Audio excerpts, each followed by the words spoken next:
Mateus 9 e 14. Vieram depois os discípulos de João e perguntaram a Jesus: Por que jejuamos nós? Os fariseus também muitas vezes jejuam, e os teus discípulos não jejuam? Jesus respondeu: Podem acaso estar tristes os convidados para o casamento, enquanto o noivo está com eles? Dias virão, contudo, em que lhes será tirado o noivo, e nesses dias hão de jejuar. Vamos compreender essa primeira parte aqui. Para os discípulos, Jesus revelava as coisas, Jesus falava abertamente. Mas para o povo em geral, Jesus sempre falava por parábolas. Neste caso aqui, os discípulos de João ficam intrigados.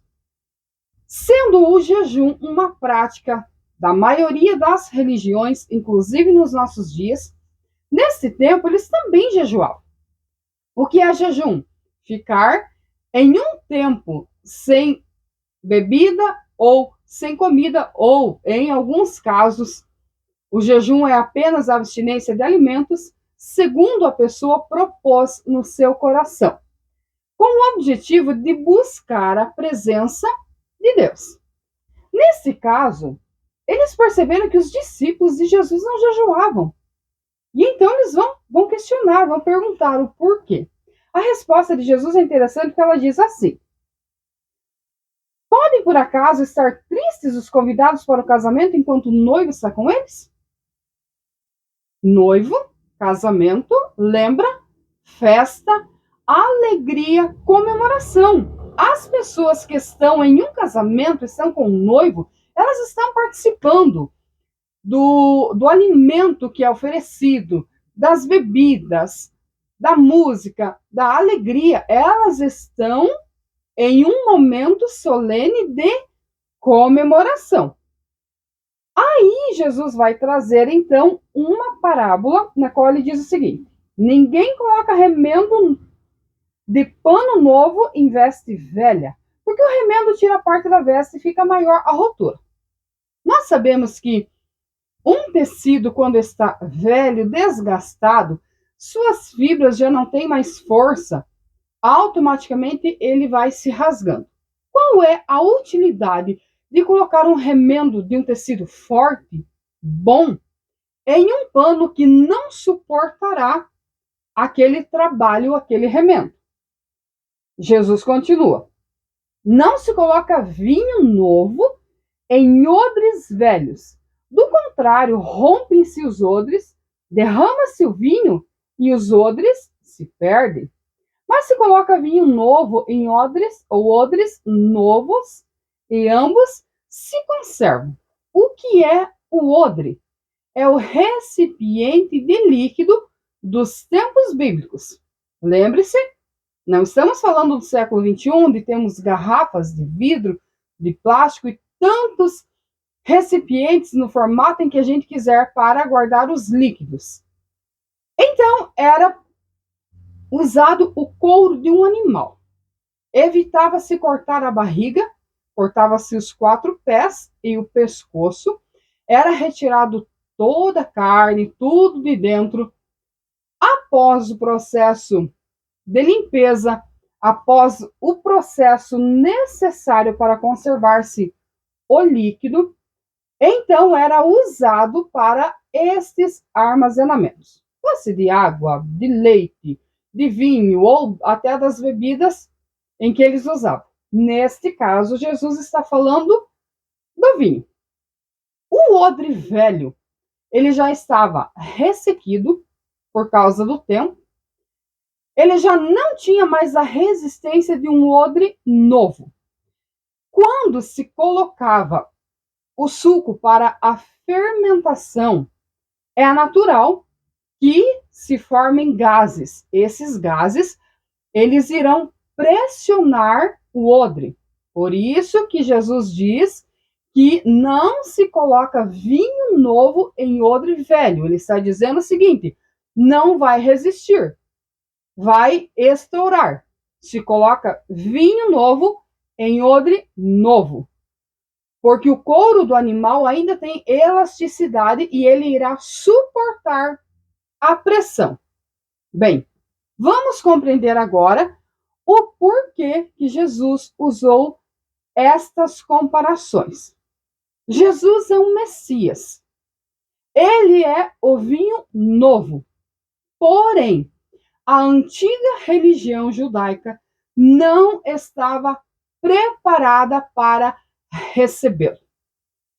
Por isso que Jesus usa essas duas comparações.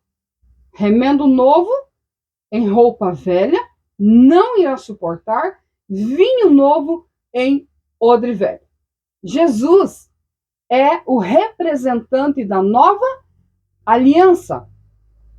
Ele é, sim, a pessoa que Deus enviou, o Verbo encarnado, no qual veio na terra para pregar o Evangelho. É complexo, porque o cristianismo ele sai do judaísmo.